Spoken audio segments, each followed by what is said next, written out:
What's up, guys? What's going on, guys? Goose here, man. Coming back at your video. And, man, what a game last night. What a game last night. Before I get started, if you're new to the channel, make sure you like, subscribe, ring the bell, do all that mumbo jumbo. All right, man. So, LSU, Alabama. What a game last night. LSU wins 32-31 in overtime as they go for two. They go for the win, and they get the win. Man, what a game. What a game. I want to thank everybody for popping in the stream last night. Had a great time. Had a great time.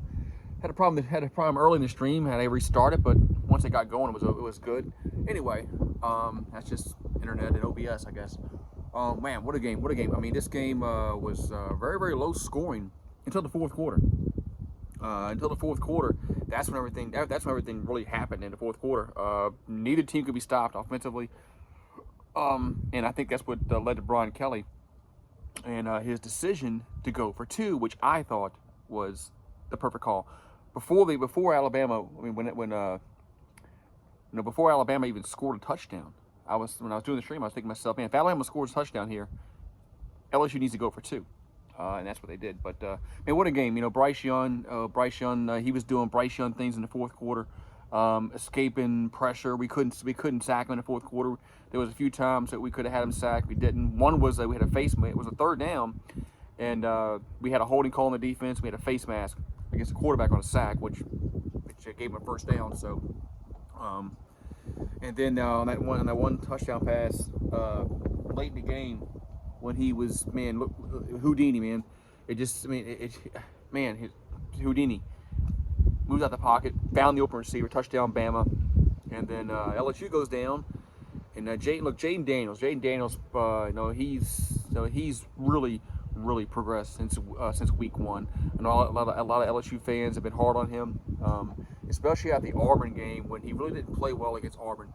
But ever since that Auburn game, going into Florida, ever since then, Florida, Ole Miss, now Bama, he's played really well.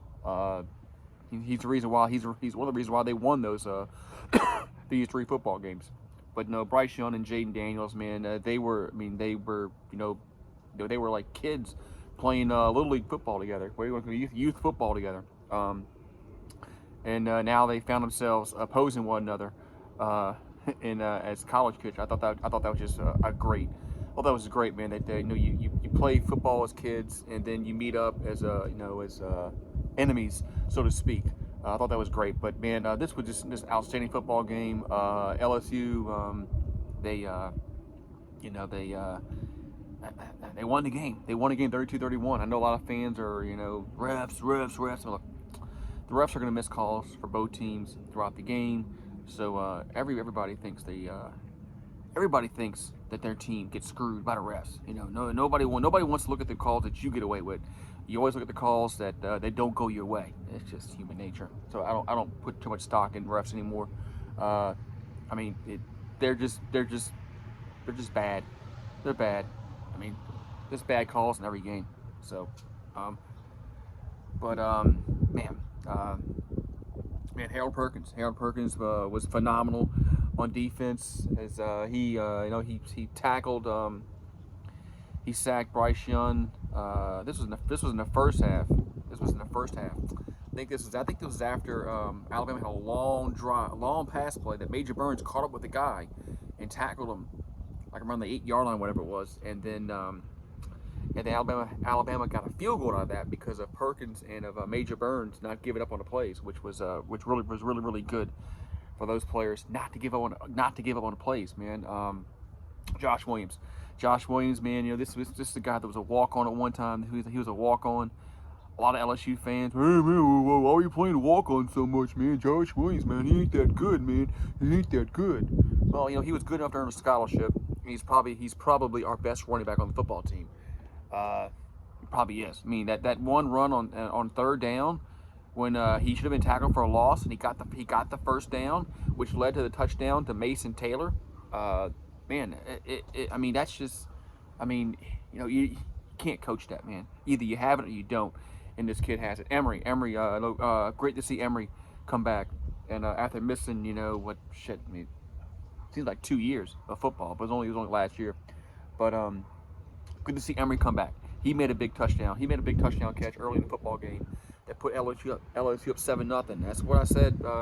That's what I was. I was on a Alabama podcaster show during the week, and I said, look, man, if LSU's going to win this football game, they're going to have to get out to a fast start. They can't get down 17-0, you know, like they have been in these big football games. They just can't do that, and they didn't do that tonight, or last night, I should say. They didn't do it last night. LSU actually got out. They got out to a fast start, and that's why they were able to win this football game. I thought because they didn't get behind. Alabama ran the ball for like 100 and I think it was like 140 yards around that one. Maybe might be 157. Gibbs, man, that guy Gibbs, for Bama. Jeez, I'm glad you didn't guys. I'm glad he didn't get any more carries, man, because that guy was a beast. That guy was a beast. I thought LSU had to give up about 120 yards rushing to win this football game, to have a chance to win a football game. And I think it was 157 Bama had, around that. So LSU was around the number I thought that they needed to get. Maybe it was a little more than I thought that that was the maximum rushing yards LSU needed to give up to win a football game. But they were able to stop them enough, especially early in, especially the first three quarters. Both defenses were phenomenal first three quarters.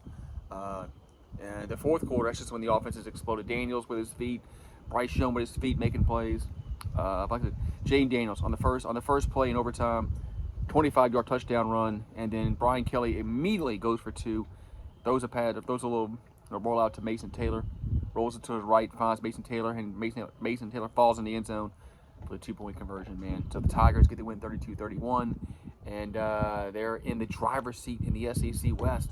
So got to play Arkansas next week, and the game is on the road. The game is early. It's a 11 o'clock local kickoff, so they're going to have to. Tigers are going to have to come to play next week, and I think Brian Kelly will have them ready. I don't think you're going to see a lapse in concentration. Next week against Arkansas, I just don't think we don't have Ed Orgeron as a coach anymore, especially the last 2 years of Ed Orgeron, and then Les Miles, he ain't there either. So I think Brian Kelly will have him ready to go this coming Saturday morning time. So, like I said, man, thank you everybody for popping on in on a live stream last night. Had a great time. It's always a great time when they win, right? But I had a great time regardless. Even if LSU would end up losing that game, I still had I would have been bummed out, especially how the game progressed and was going. But I still would have had a great time calling the game with you guys. But have a good one. I'll see you guys next time, and go Tigers.